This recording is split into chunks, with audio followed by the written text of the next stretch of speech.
this day and age of social media, it's good to know that letters are still in. I mean, one person writes and says, "Hey dear, how is the atmospheric cosmogony over there?"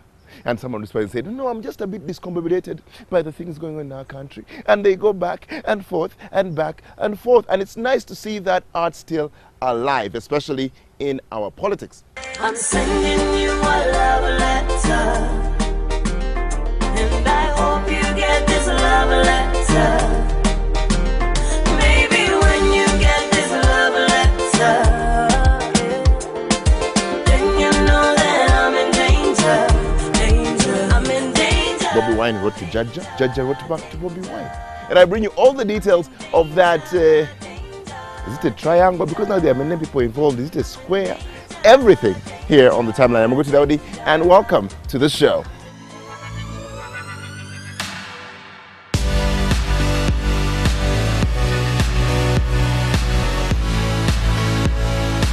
Now, first he was a musician, a loved musician, and then he became a loved, very vocal citizen, and then he has become a very loved politician. And defend the Constitution, so help me God. And now he has written a letter. Now in this letter, he highlights things like the state of the nation, the role of youth in politics, ideology, and so much more. Rather than thinking of rescuing Uganda from this mess, they are asking that Uganda sinks even deeper.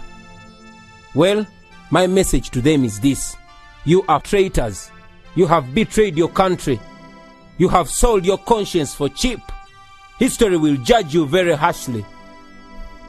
You should remember that it is your children and your children's children who will inherit this mess that you have created.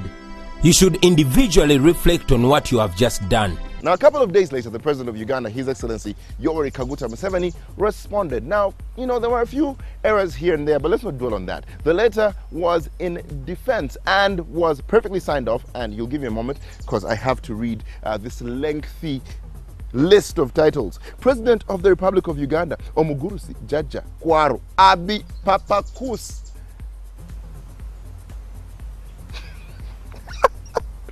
But no, that was not the end of it.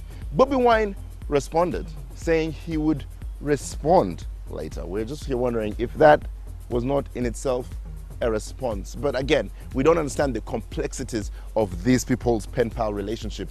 Now, Angela Izama, in his letter to the Chadondo East parliamentarian, yes, it is Chadondo East, not Chadondo North, Mr. President. In his response to Bobi Wine, he raises things like, it would be useful to hear your thoughts on where new jobs will come from that goes beyond criticism that the government is incapable of creating them. Yosam Manafa also got into the conversation saying, Mr. President, while we agree with the fact that there are high levels of unemployment, you seem to fall back on solutions that you and the NRM came up with during your heydays, but failed to implement.